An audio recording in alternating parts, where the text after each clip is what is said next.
Bienvenue dans Arts et Métiers, le podcast qui révèle l'humain derrière chaque métier. Chaque dimanche soir, plongez dans le quotidien et l'histoire de celles et ceux qui font vivre nos métiers des plus discrets aux plus fascinants. Aujourd'hui, on rencontre Lamia, fondatrice de la Slow Gallery. Elle veut rendre l'art accessible à toutes et à tous. Et sa galerie, véritable institution du quartier, attire toujours le regard de celles et ceux qui passent devant. Elle repère, accompagne et révèle des artistes avec humanité et beaucoup de conviction. Voici ce que c'est d'être galeriste.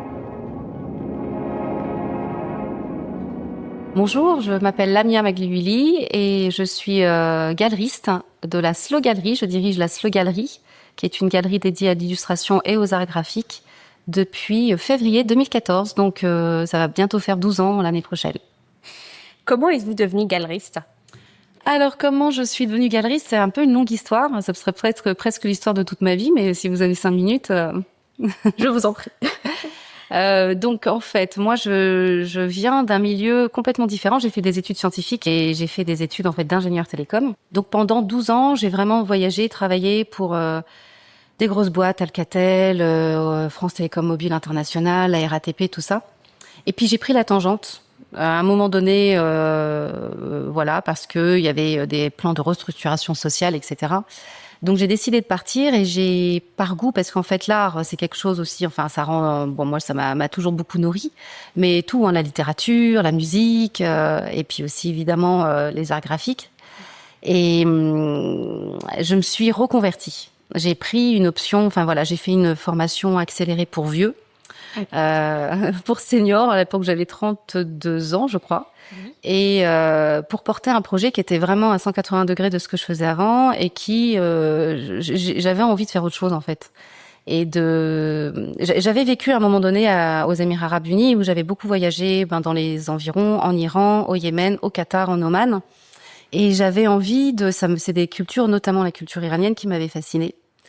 Et je m'étais dit, il y a vraiment quelque chose à faire, culturellement parlant, pour amener la culture aux gens et profiter d'un lieu qui soit populaire par essence, et donc un café. Là, il y a une grande tradition française des cafés. C'est vraiment éminemment français, ça, les cafés. C'est un lieu de bouillonnement, de rencontres, les gens viennent, c'est un lieu de convivialité. Et je me suis dit, voilà, mon idée, ça serait de rendre un café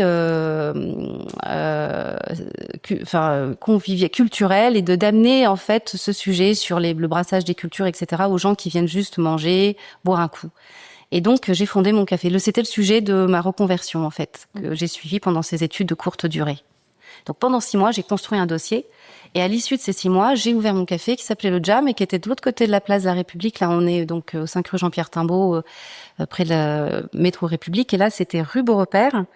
Et c'était une ancienne boucherie que j'ai transformée en café. Et l'idée, c'était d'amener la culture aux gens. C'est-à-dire que les gens venaient pour manger, mais les 5 sens y étaient proposés. Ça veut dire qu'on mangeait, à la carte, j'avais recruté une cuisinière indienne.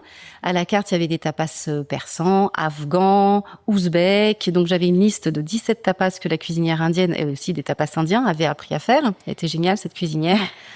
S'appelle Prasanna, et on est toujours resté en contact. Et du coup, tous les vendredis soirs, il y avait un concert de musique, il y avait des expositions aussi organisées chaque mois sur la thématique donc de la route de la soie et des épices.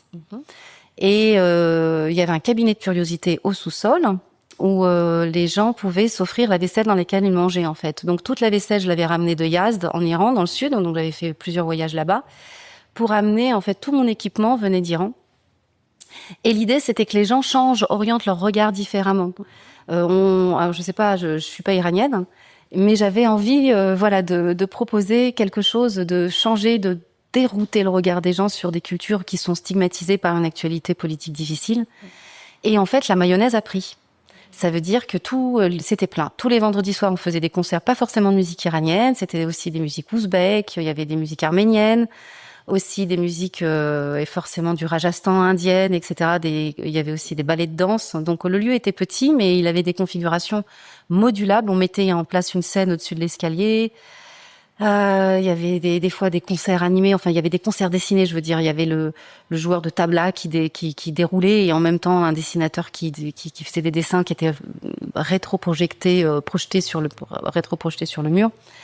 Donc il y avait une programmation vraiment intense. On était aussi en partenariat avec des assos pour la réinsertion des jeunes, tout ça. Donc c'était un lieu qui avait vraiment une vie assez intense, et on avait aussi les vernissages. Mais c'était pas que peinture, c'était photo aussi. Et voilà, ça a commencé comme ça. Ça a duré 4 ans quand même, mon jam, et c'était une expérience vraiment hyper inoubliable, on peut dire, de rencontres de gens, d'artistes. C'était devenu en fait un repère aussi, avec des rendez-vous réguliers pour les gens qui aimaient ce genre de musique.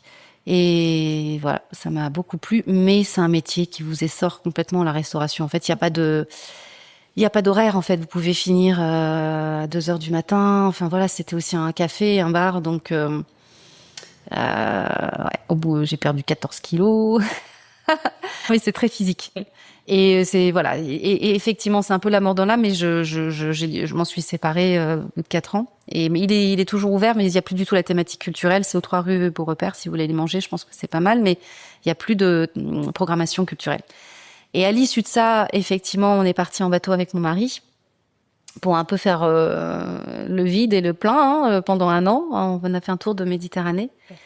Et en rentrant, quand vous rentrez comme ça d'un voyage pareil, c'est un peu compliqué de se réinsérer dans la vie et de se dire qu'est-ce qu'on fait. C'est vrai qu'une fois qu'on a eu un lieu, on est un peu indomptable. Enfin, c'est difficile mais j'ai quand même tenté de retrouver du boulot. Et donc j'ai cherché. Alors on avait envie de s'installer à Marseille avec mon mari. On est parti comme ça un peu à l'aventure. Et j'ai postulé pour une annonce. C'était horrible de se retrouver comme ça assise avec des questions genre quels sont je balance quels sont vos points forts, vos points faibles, qu'est-ce qui me dit que vous allez être une bonne vendeuse et tout, à 40 balais, c'était dur. J'ai pas été prise. Mais me projeter comme ça pour tout je me suis préparée à l'entretien, je me suis projetée dans le travail de m'occuper d'œuvres d'art, de galeries, d'artistes, etc. Ça m'a plu. Et comme j'avais fréquenté aussi ces artistes que j'exposais quand j'étais dans mon jam, parce qu'il y avait des artistes peints, des artistes photos aussi, je me suis dit, mais finalement, si je fais si j'essaye de me projeter sur ce qui me plairait vraiment de faire, le métier idéal, ça serait ça. Donc j'ai créé ce lieu, la Slow Gallery, je l'ai tenté, mais vraiment sans avoir d'idée préconçue. Et figurez-vous effectivement qu'au début, il y avait aussi un côté café ici, parce que j'imaginais pas me départir de ce côté. Pour moi, il fallait que le lieu soit vivant, et j'arrivais pas à imaginer un lieu qui soit juste une galerie et qui soit vivante aussi, que les gens se l'approprient, qu'ils s'y sentent bien, qu'ils y passent du temps. Donc la galerie à l'époque, quand j'ai ouvert en février 2014, les 2/3 étaient consacrés à l'exposition des œuvres. Cette partie où on converse là en ce moment, c'était la pièce d'expo, mais elle était parsemée de plein de petites tables. Et il y avait un petit coin café en libre service avec un joli frigo où il y avait des choses. Effectivement, quand on ouvre ce genre de lieu, forcément, moi je suis pas, voilà, j'avais pas forcément les moyens il faut faire un prêt. Oui. Parce que parfois les gens, quand me demandent comment on arrive à le faire, il y a évidemment la motivation, l'envie, l'appétit de le faire, mais il y a aussi le côté financier. À Paris, c'est très cher, les loyers sont chers et les droits au bail le sont aussi. Donc, à moins d'être rentier ou avoir beaucoup ce qui n'était pas mon cas, donc j'ai fait un prêt. Et le prêt, il a été accepté par la banque parce que je leur avais expliqué qu'il y avait la moitié, un tiers du lieu, qu'il y avait quand même une partie café qui les a rassurés. Et pour moi, l'équilibre économique reposait au moins au début en disant, je sais pas du tout qui va venir dans ma galerie. Mais j'ai un coin café, il y avait je pensais faire des sandwichs, etc. Sandwich, j'ai arrêté très vite. Au bout du 2e jour, j'ai arrêté d'en faire parce que c'était impossible de faire les sandwichs au saumon le matin et de vendre des œuvres avec les mains qui sentent le saumon. Voilà, ça part très difficilement l'odeur de saumon. Donc, j'ai pas tenu. Par contre, le côté café a duré 3 ans. Et c'est ça qui m'a permis d'être financée par une banque. Et alors après, pour tout l'autre aspect de comment j'ai recruté mes artistes, moi, j'ai toujours, évidemment, je collectionne, c'est un bien grand mot, mais j'ai toujours eu chez moi des gravures, j'aimais beaucoup ça, des éditions, les multiples, en fait, cette discipline-là des multiples. L'illustration est une discipline qui est vraiment très déployée à Londres, à Berlin, donc j'avais un peu écumé les galeries là-bas pour essayer de voir comment elles s'organisaient, qu'est-ce qu'elles proposaient. J'ai rencontré des artistes qui étaient exposés là-bas aussi, je les ai contactés. Et puis, il y a aussi tous les ans les puces de l'illustration à Bagnolet qui sont organisées, qui présentent un peu les meilleurs de la meilleure. C'est une très bonne sélection. Ils sont très jeunes, des fois ils sortent des écoles. Et donc j'y suis allée en leur disant voilà, je vais ouvrir une galerie, mais je viens pas du tout. Enfin, effectivement, quand vous venez pas du milieu, enfin même si j'avais ma petite équipe du jam, mais c'était pas forcément centré, focalisé sur cette discipline de l'illustration. Ils m'ont suivi. J'avais une dizaine d'artistes qui ont ouvert avec moi c'était en février, je sais plus quel jour. Mais la galerie était pas pleine comme ça. Aujourd'hui, elle est pleine comme un œuf. Il n'y a pas 1 centimètre carré de libre. À l'époque, c'était beaucoup plus parsemé. Mais c'était le début de l'aventure.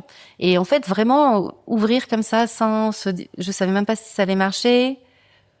En fait, c'est pas à pas chaque chose, vous réglez le sujet, le problème. Il fallait des sous, la banque a accepté.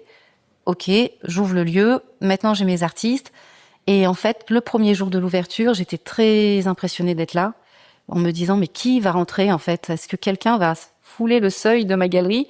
Et puis, en fait, au bout de 5 minutes d'ouverture, quelqu'un est arrivé. J'avais envie de lui baiser les pieds. Et je me souviens, la première œuvre, c'était une œuvre de Samuel Eckert, qui est toujours avec nous, un artiste. Et je l'ai appelé tout de suite, j'ai dit, Samuel, on vient de vendre un de tes dessins, ça y est. Les artistes, j'ai eu de la chance, c'était bon. Ah, c'était de bons artistes, j'ai toujours de la chance, j'en reviens pas, je me dis toujours, purée, ils sont super bons, mes artistes. Ils m'ont fait confiance, et parce que le lieu était beau aussi. En fait, ici, c'est un chouette lieu, il est en angle, il y a 3 pièces différentes, il y a un petit dénivelé, la pièce dans laquelle on parle, la pièce d'expo, elle ressemble un peu, elle a une grande hauteur sous plafond, il y a beaucoup de lumière, on a 20 mètres de linéaire de vitrine. Donc, le lieu a plu aux artistes, ils se sont dit que ça allait être un bel écrin, et ils m'ont fait confiance. Donc, voilà comment la chose s'est faite. On a parlé de la chose et vous avez évoqué justement l'absence de galerie d'illustration à Paris. Enfin, il y a peu. Il y en a quand même. Mais justement, pourquoi l'illustration pour vous quand vous vous êtes projeté dans le métier de galeriste d'art? Parce que, alors, il y a plein de galeries à Paris, des galeries de dessin, d'art contemporain. Moi, l'illustration, ça me plaît même. Alors, on fait pas que l'illustration ici, c'est aussi art graphique. Justement, moi, j'aime beaucoup les gravures parce que c'est accessible, parce que c'est des éditions limitées. C'est un art qui est vraiment les multiples, en fait, ça vous permet d'acquérir des œuvres originales, c'est précieux, qui sont signées et numérotées, et c'est vraiment des coups de cœur. Il n'y a pas de spéculation du tout dessus non plus. C'est ce qui vous plaît, et ça permet de diffuser l'art le plus largement possible. Et l'illustration, alors c'est un mot en fait qui veut tout dire et rien dire. En fait, c'est à la frontière du dessin. L'illustration, c'est une thématique qui est très narrative en fait. Et effectivement, les artistes qui exposent ici sont illustrateurs. En fait, leur métier, c'est être illustrateur, illustratrice, c'est-à-dire qu'ils sont sollicités sur des travaux de commande, dans la pub, pour des affiches de spectacles, pour des couvertures de bouquins. Et donc, effectivement, leur inspiration est très ancrée dans le quotidien. Donc, les thèmes qu'ils abordent sont des thèmes de la vie, en fait. Vous voyez, tout à l'heure, vous me parliez de l'expo qui est en cours dans l'autre pièce de Anna Terral, qui s'appelle L'heure rose et qui représente Paris dans une heure comme ça, avec des reflets roses. Donc, elle a raconté des scènes de Paris, des scènes de danse, des scènes de café, des scènes de sortie de métro. Donc, ça, c'est éminemment de l'illustration. Elle est illustratrice. D'ailleurs, elle illustre beaucoup de livres, des livres pour enfants, Anna Terral. Mais l'illustration, il y a quelque chose, c'est des histoires qui nous sont racontées et ce sont pas des dessins qui sont purement esthétiques ou purement, en fait, il y a des histoires qui sont racontées à l'intérieur, à tiroir, parfois. Il y a des intentions qui sont illustrées. Alors parfois, ça peut être aussi des artistes qu'on a qui sont très engagés, féministes, comme les Cachets de Jacques, donc leurs dessins sont forcément porteurs de messages, souvent assez ironiques et drôles, ou du Gudus, pareil, qui est très engagé dans la société. Donc c'est des images, je dirais, presque sociétales, en fait. Ou poétiques, justement, comme par exemple, là, il y a Jean Mallard qui va... exposé bientôt à Liège aussi, qui est un artiste de la galerie et qui raconte souvent ses voyages. Donc à partir de ses croquis de voyage, il va faire des expositions. Donc c'est des moments vécus. Donc pour moi c'est ça. Et ça permet donc la thématique déjà me plaît et en plus le fait que ce soit des éditions limitées, signées quand même numérotées, donc c'est des œuvres originales. Juste une parenthèse pour la définition d'une œuvre originale, elle peut être unique si c'est un dessin peint, donc gouache, pastel, acrylique, ou bien des dessins au crayon de couleur, mais ça peut être aussi des dessins, des œuvres originales multiples. Et une œuvre originale multiple, la définition, elle tient sur 3 points. Il faut qu'elle soit édité avec un processus de création supervisé par l'artiste, donc éminemment évidemment gravure, sérigraphie, tout ça si les artistes sont graveurs et sérigraphes. Mais pour nous, en ce qui nous concerne, on a aussi beaucoup de print. Ce sont des digigraphies, c'est des œuvres qui sont imprimées en empimentaire dans notre atelier rue de Turenne. Les processus d'impression sont supervisés par les artistes parce qu'on fait plein de tests couleurs autant qu'il faut pour que la colorimétrie les satisfasse, soit en ton direct par rapport à l'original. Donc, une fois qu'ils ont vraiment bien validé cette étape, on les imprime en dessous de 300 exemplaires. Sinon, si c'est plus, c'est de l'affiche. Et il faut que ce soit signé et numéroté à la main par l'artiste. Donc, ces 3 critères définissent une œuvre originale en France, enfin en Europe. Donc, c'est accompagné d'un certificat d'authenticité. Et donc, ça reste précieux, mais ça permet au public de s'offrir des œuvres qui sont pas à 2000 €, qui sont plutôt à partir de 20 € par exemple, entre 20 et 80 €. Le panier moyen ici est de 80, donc ça permet aux artistes de diffuser leur travail le plus largement possible, et donc c'est populaire par essence. Et donc ça permet vraiment de s'offrir des œuvres d'art, des œuvres originales à des prix accessibles au plus grand nombre. Ouais. Alors, il y a une autre chose qui est extrêmement touchante dans la galerie, c'est que c'est devenu un élément de vie de quartier. Et ça ressortait quand vous nous parliez de Jam, c'est que c'était devenu une institution de quartier. On a parlé d'ouverture. Comment est-ce que la Slow Gallery a réussi à s'immiscer dans cette vie de village que vous décriviez à devenir une institution de quartier? Alors là, je m'en suis même pas rendu compte, moi, que ça devienne. En plus, je sors jamais de mes murs, donc c'est après les échos qu'on a. C'est gentil, hein, merci beaucoup. Après, ça fait 11 ans, donc finalement, j'avoue que j'ai vraiment autant pour la seconde galerie, parce qu'on a ouvert une seconde galerie au 60 rue Monsieur le Prince, près du Jardin du Luxembourg. Là, je me rends compte qu'il faut que je batte le pavé pour aller me faire connaître, distribuer des flyers, afficher des affiches, faire de l'affichage. Là, en fait, ça s'est fait petit à petit. Les gens sont venus, c'est assez incroyable parce que n'ayant fait aucune com, mais vraiment rien, parce que j'étais un peu débordée toute seule. Après, j'ai maintenant une équipe qui travaille avec moi et qui m'aide beaucoup. Mais pendant 4 ans, j'étais toute seule avec un grand espace, à faire la compta, gérer les expos, à faire la direction, à faire les encadrements, à désencadrer, à accrocher. J'avais pas le temps je suis allée acheter mes sandwichs à côté, j'ai connu la boulangère. Marcel, le brocanteur au bout de la rue, il m'a dépanné j'avais besoin de sièges, il m'a vendu ses sièges. Pour les vernissages, je vais acheter mon vin chez Mireille, qui est juste en face. Donc, c'est comme ça. S'insérer dans le tissu, c'est fait vraiment progressivement et finalement, on se connaît tous, évidemment. On a tout à la portée de main. Quand j'ai besoin de faire des miroirs des vitrages sur mesure, et parce que ça arrive parfois, je vais chez Brugnon, mon miroitier en face, qui est très sympa. C'est comme une grande famille. Justement, vous nous avez parlé de la première personne qui est entrée dans la galerie 5 minutes plus tard. Ouais, j'étais trop contente. On a parlé des premiers moments d'ouverture. Mais quand est-ce que vous vous êtes dit que c'était ça votre nouveau métier? Ah, mais non, mais au Jam, je le faisais déjà un petit peu quand même. Okay. D'organiser les expos, de m'occuper des artistes. Alors, c'était pas l'activité principale, mais ça me plaisait déjà beaucoup.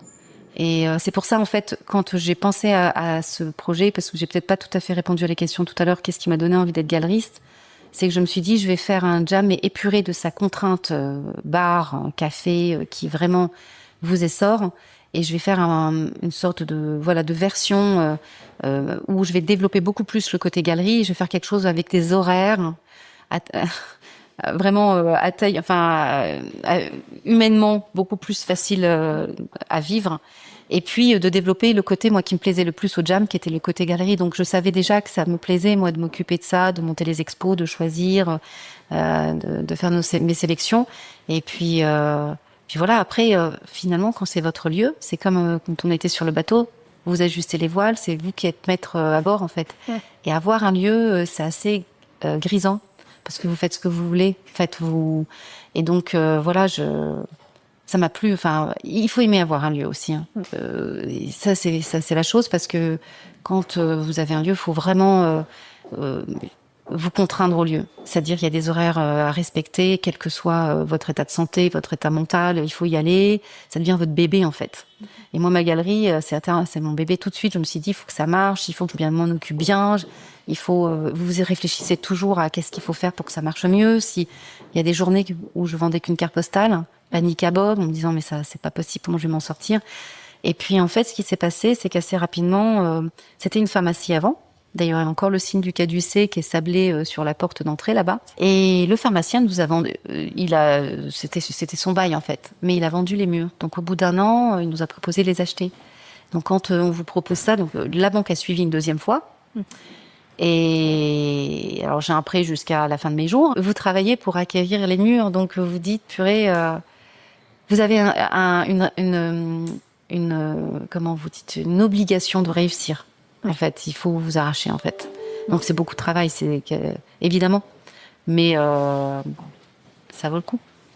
À quoi ressemble une journée type pour vous, si vous en avez une? Alors, maintenant qu'il y a quand même une équipe qui vient pour s'occuper des ventes, etc., pour moi, je suis déchargée de ça. Je m'occupe déjà de répondre à peu près 2 heures par jour de réponse aux mails.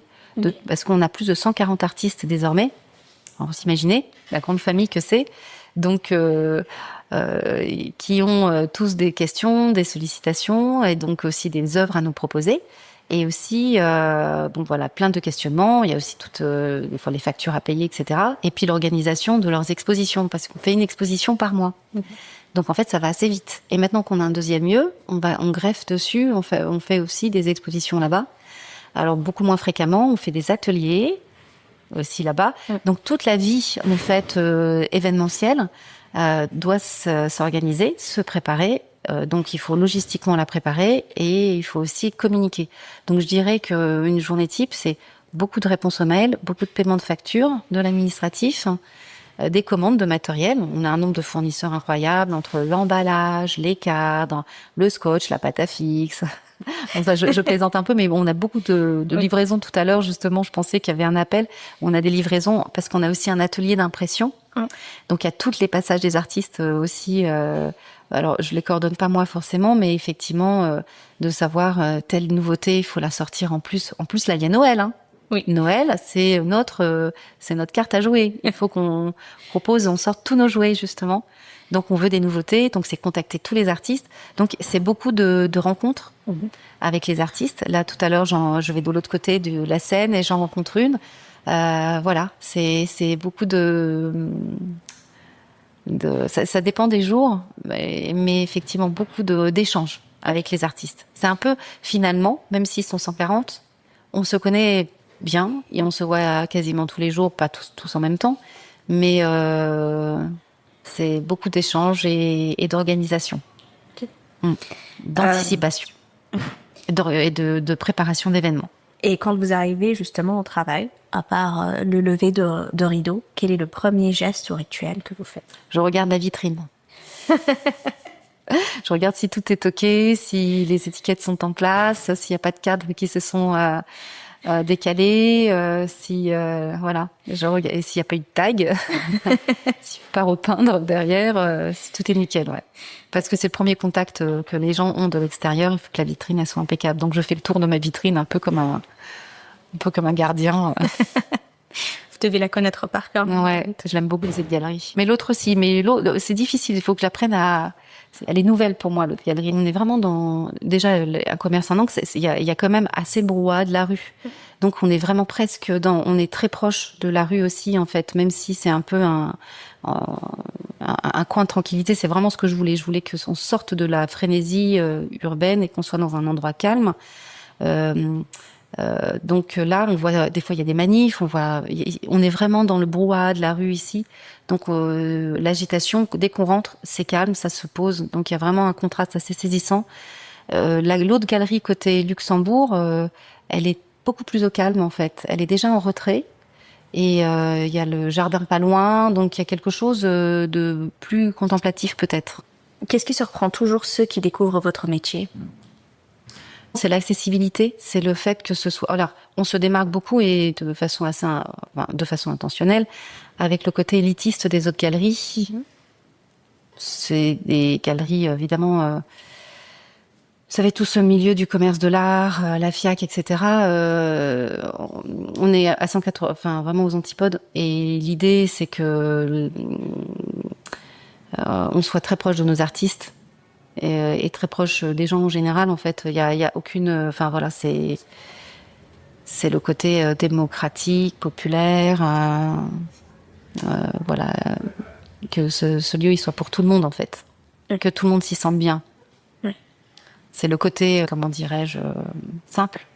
Je trouve ça très beau parce que justement, pendant que vous parlez de la proximité, il y a plein de gens qui passent et qui vous reconnaissent à travers les vitrines. C'est les voisins. Et quel est votre plus beau souvenir dans ce métier? Est-ce que c'était la première fois où quelqu'un a franchi la porte de la galerie?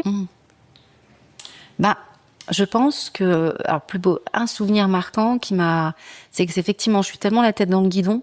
J'avoue, je sors pas beaucoup de ma galerie. Je vais assez peu dans les vernissages. Je sors pas en fait, donc je réseaute pas. Donc je sais pas ce qui se passe un peu plus maintenant parce que j'ai plus le temps, parce qu'il y a une équipe qui.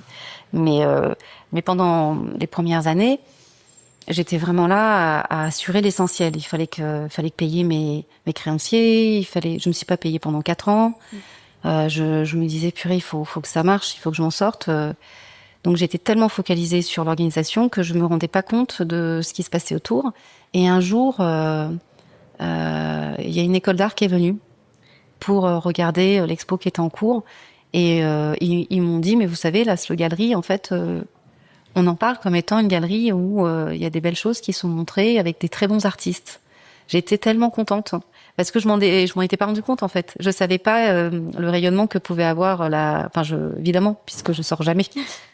Donc savoir que dans les écoles, en tout cas dans cette école à l'époque, j'espère que c'est toujours le cas, hein, qu'on avait référencé la Slow Gallery comme une galerie qui était, enfin voilà, ça valait le coup d'aller y faire un tour et jeter un œil sur les artistes qu'on exposait. Ça m'a rendu vraiment très contente et fière pour eux, quoi, de me dire ça va, j'ai pas raté ma mission parce que mon travail, moi, c'est vraiment de mettre en avant les artistes et de les faire rayonner, aider à leur amener une forme de reconnaissance, quoi. Donc si c'était fait, c'était bon boulot, j'avais fait le job, quoi. Voilà. Et à l'inverse, un moment difficile où vous avez beaucoup douté? Écoutez, un peu tous les jours, en fait. Je considère rien n'est jamais acquis. Chaque jour que Dieu fasse, quand je commence, je me dis j'espère que ça sera une bonne journée. J'espère qu'on aura du monde. Et des fois, elle se termine, la journée était pas terrible. Là, ça y est, je recommence et mon mari me dit mais ça va, à chaque fois tu me fais le coup, il faut arrête.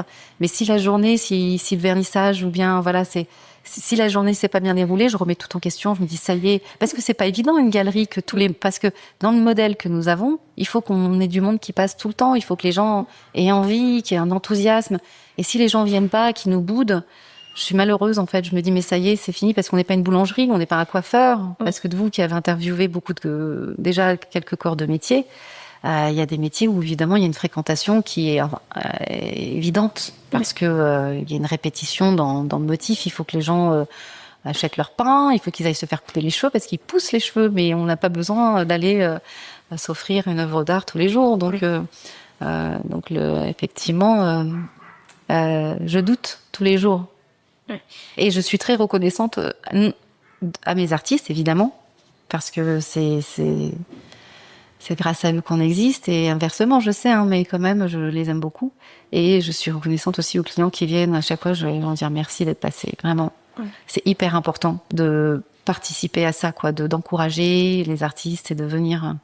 Et dans une période où l'intelligence artificielle est en train de grignoter du terrain chaque jour, produire des œuvres d'art aussi, c'est encore plus important de les encourager. Et effectivement, le fait main, la prochaine exposition, celle qui est ici, c'est de l'aquarelle. La prochaine, vous allez voir, c'est Pierre-Emmanuel Liette et Émilie Sandoval qui ont mis le papier dans tous leurs états. Ils ont travaillé avec le papier, l'encre, etc. C'est magnifique et c'est vraiment aussi un pied de nez à ça, à cette tendance, voilà, de revenir aux faits mains et à l'art qui vient de cerveaux humains, quoi, et de cœurs humains. Il y a eu un moment très particulier, comme une parenthèse pour nous tous, et surtout pour les lieux de fréquentation, à savoir le confinement. Comment s'est passée cette période pour vous? En fait, c'était assez intense. On avait le site web, c'était vraiment bizarre parce qu'on avait un vernissage prévu le jour où on a su que c'était fermé, qu'on pouvait pas le faire. L'artiste avait fait une fresque magnifique. Il s'appelle Bulit. C'est un artiste lettreur. C'était sa première expo, le pauvre. Et du coup, on a dû fermer. Et donc, c'est très particulier comme moment, un peu d'émotion, de déception totale. Et de fermer le soir d'un vernissage, brutalement quand même, c'était fou. Hein. Oh, purée, quand j'y repense. Et pendant les 2 mois de fermeture, en fait, on a fait travailler le site internet. On a tout vendu en ligne. On a fait ce qu'on fait jamais, une remise de 20%. Et ça nous a permis de tenir. Alors la remise, en plus, elle imputait pas les artistes. C'était sur la marge de la galerie qu'on mettait 20%, donc on margeait très peu. Nous, les artistes ont été payés dans l'intégralité, mais pour nous, ça nous a un peu étranglés. Mais on a pu payer les charges, les prêts et l'équipe. Donc on s'en est sorti comme ça. Puis il y avait des aides de l'État aussi. Donc la galerie a continué à tourner en virtuel. On a fait une exposition virtuelle. Il y avait une expo de Jean Mallard justement aussi qui a suivi. De toute façon, il y en a eu 2, hein, donc le deuxième. Et on avait les visuels. Donc on faisait des posts Instagram avec des déambulations. On avait fait des montages en fait. On passait d'œuvre en œuvre avec des sous-titres. On a essayé de faire vivre l'expo virtuellement, mais le site nous a aidés. Et pour le second, il y avait le click and collect quand même. Et donc en fait, voilà, on était fermés malheureusement. Parce qu'en plus, on a le plafond qui s'est effondré du voisin, donc c'était la totale. On n'avait plus d'étage avec les imprimantes. On a dû descendre les imprimantes à la cave avec un gars qui nous louait pour une fortune 1 mètre carré. Enfin, c'était, je sais pas. Il y a des moments où tout se Donc on a survécu, mais parce que tout le monde était motivé pour le faire. Mais c'était, on a tenu. Voilà, c'était le click and collect. Ça l'a fait. Et ça a dû être un corps de métier totalement différent de vendre en ligne que d'être à la rencontre des gens, des artistes. Bien sûr. Mais alors, ce qui est bizarre, mais ça vous avez dû déjà en entendre parler, c'est que les gens avaient besoin de se faire du bien. Et avait besoin donc on avait beaucoup de commandes en ligne, c'est fou, on bossait beaucoup, hein. Et les gens quand ils venaient les récupérer, ils disaient voilà, c'est ça, j'ai besoin parce que les gens vivaient dans leur appart complètement confinés et avaient besoin de couleurs. Nous, notre sélection effectivement, elle est pas trop anxiogène, hein. Je pense que c'est pas trop le fil rouge de la galerie, donc c'est des dessins qui sont comme des sortes, enfin voilà, beaux très poétiques, ou bien qui font du bien, ou bien drôles, ou bien fantaisistes, irrévérencieux, enfin en tout cas qui apportent quelque chose. D'ailleurs, c'était une pharmacie et on avait coutume quand on a ouvert de dire l'art aussi soigne les gens. Donc, c'est un peu la direction artistique de la galerie. Et donc voilà, donc on a eu beaucoup de commandes. Okay. Est-ce qu'il y a des clichés qui concernent le métier de galeriste d'art? Sans doute, oui, d'élitisme et de snobisme, ouais. Oui. Mais moi, que je viens pas du milieu, donc je me sens pas concernée. J'espère. Je repense à l'un qui me vient moi en tant que profane, c'est celui de galerie où il y a tout le temps des vernissages.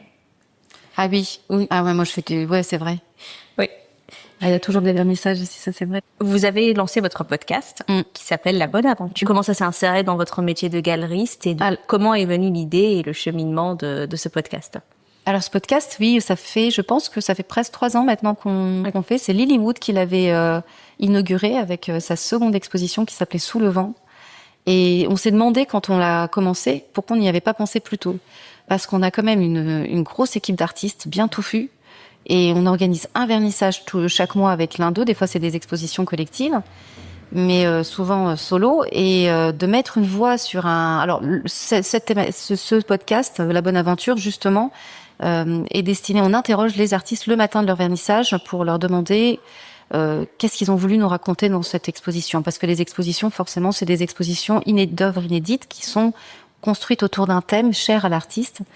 Et voilà, et donc de les interroger sur qu'est-ce qu'ils ont voulu raconter, mais aussi comment est-ce qu'ils travaillent, leur journée type aussi, leurs bottes secrètes, leurs tips, quels conseils ils donneraient à un autre illustrateur. Donc c'est vraiment non seulement mettre une voix sur une exposition, archiver ça, mais c'est aussi d'échanger avec l'artiste sur son processus créatif, sur ses projets, et ça nous, enfin, le premier enregistrement, on s'est dit mais pourquoi on n'a pas fait ça avant? C'est essentiel même pour nous, parce que ce moment, même si on se connaît bien, très bien, pendant ce moment d'enregistrement, il y a quelque chose qui se dénoue. C'est comme un divan en fait.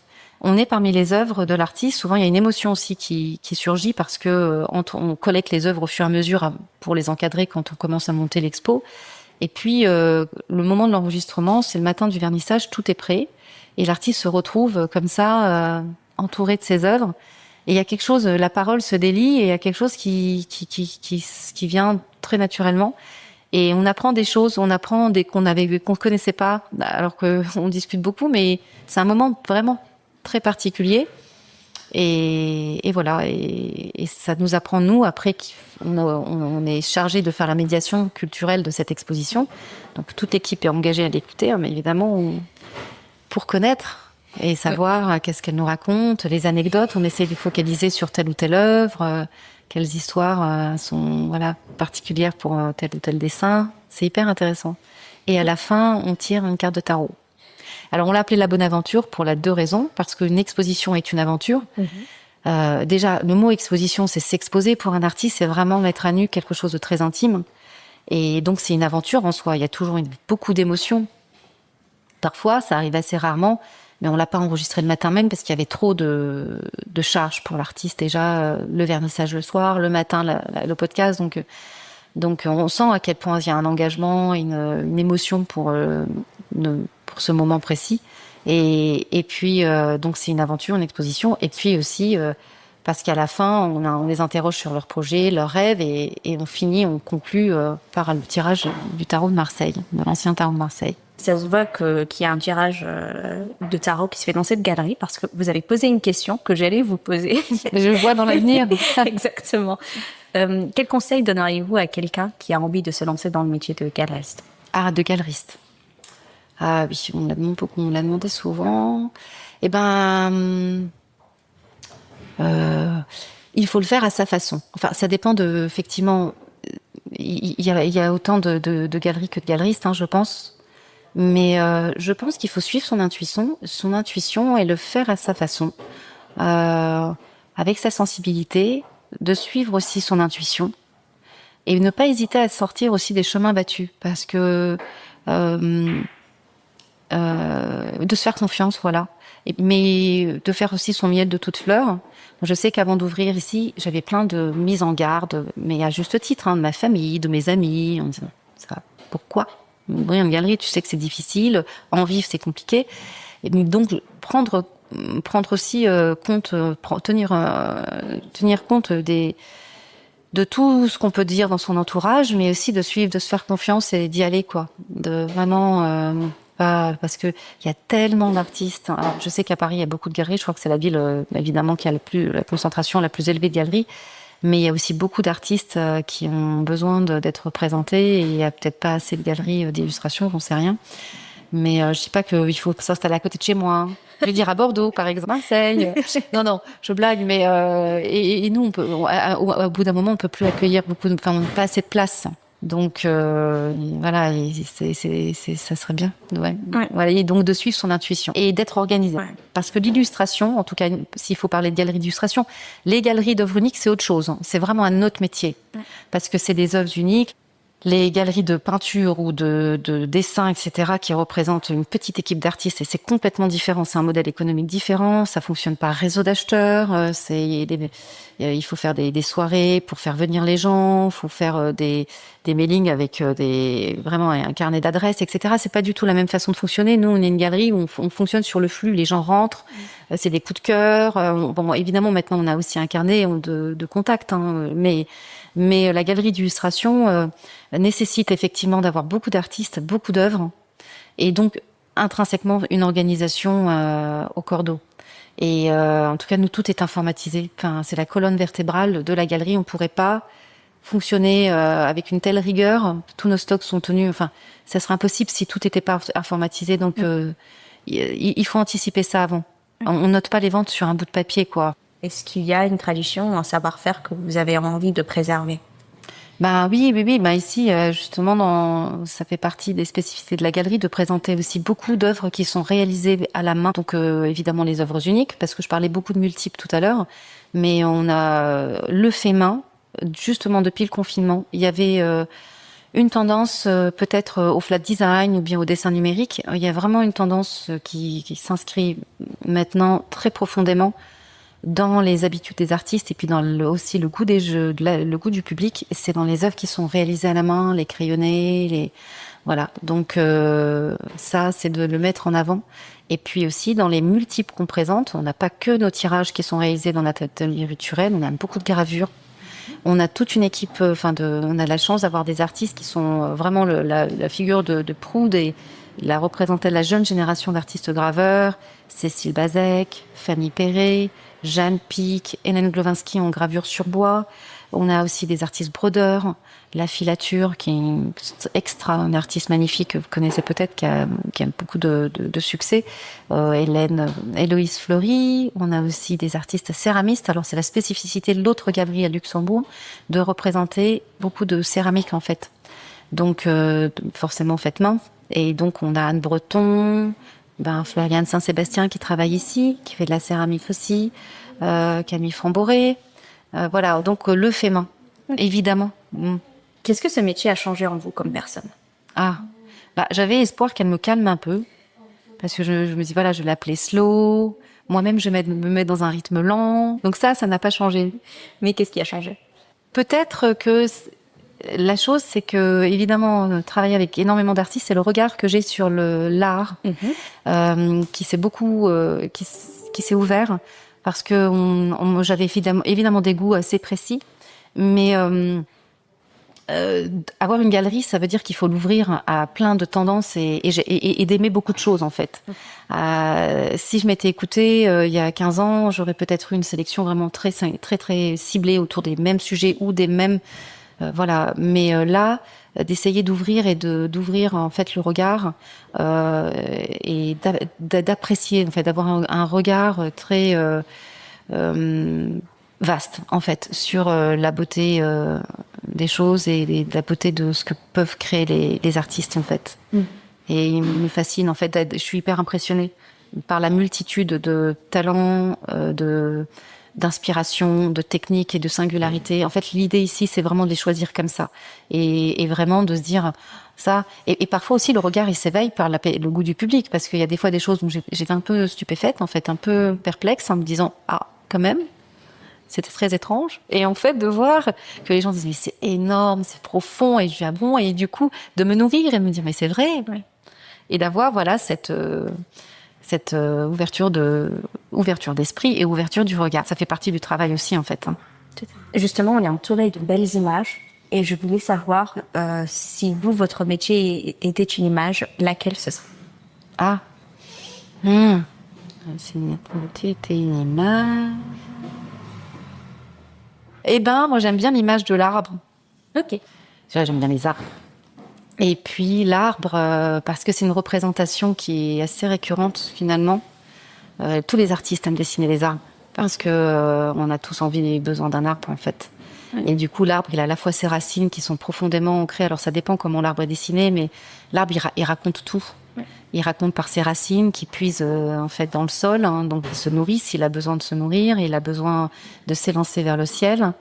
Et ses branchages, et puis aussi les saisons, il change souvent d'allure en fonction des saisons, il perd ses feuilles, il est magnifique quand on voit toutes les ramifications, quand le printemps arrive, donc la représentation de l'art pourrait être métaphorisée par celle d'un arbre en fait. Ça change, ça évolue, ça s'étend, ça s'épanouit, ça puise ses forces profondément, quelque part. Donc l'art, il se nourrit, évidemment, chaque artiste, ça vient de loin quand il crée, ça vient de leur histoire, de leur trip, c'est ça en fait. C'est une respiration indispensable pour les artistes de créer. Donc moi je trouve que l'arbre ça représentera assez bien à la fois l'artiste, l'art, le fait de faire ce métier de galeriste aussi, essayer de grandir ensemble. On en a un peu parlé avec l'émergence de l'intelligence artificielle, mais de façon un peu plus globale. Comment est-ce que vous voyez votre métier dans 20 ans? Mais dans 20 ans, moi, je serais vieille. Hein.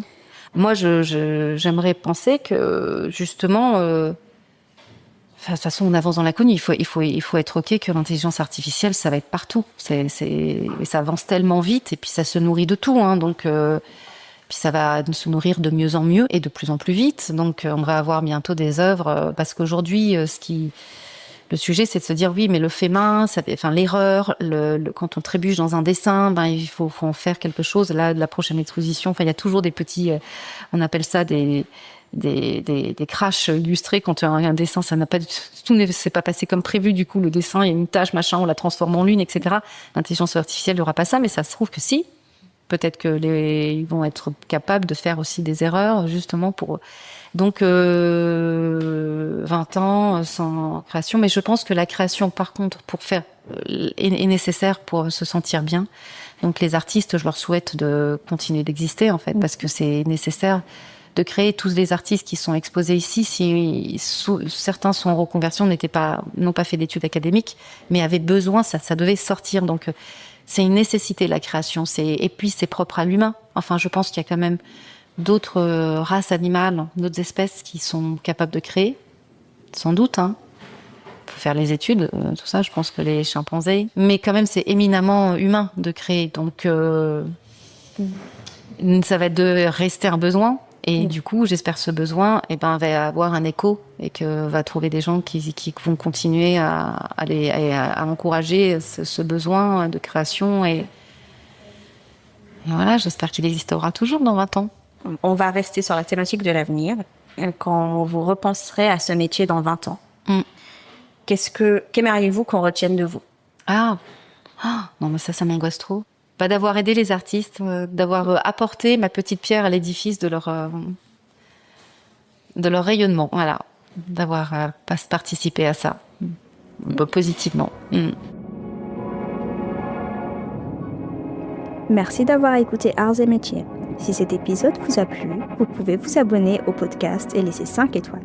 Et si vous souhaitez vous aussi raconter ou suggérer un métier, écrivez-moi sur artsetmétiers.podcast@gmail.com.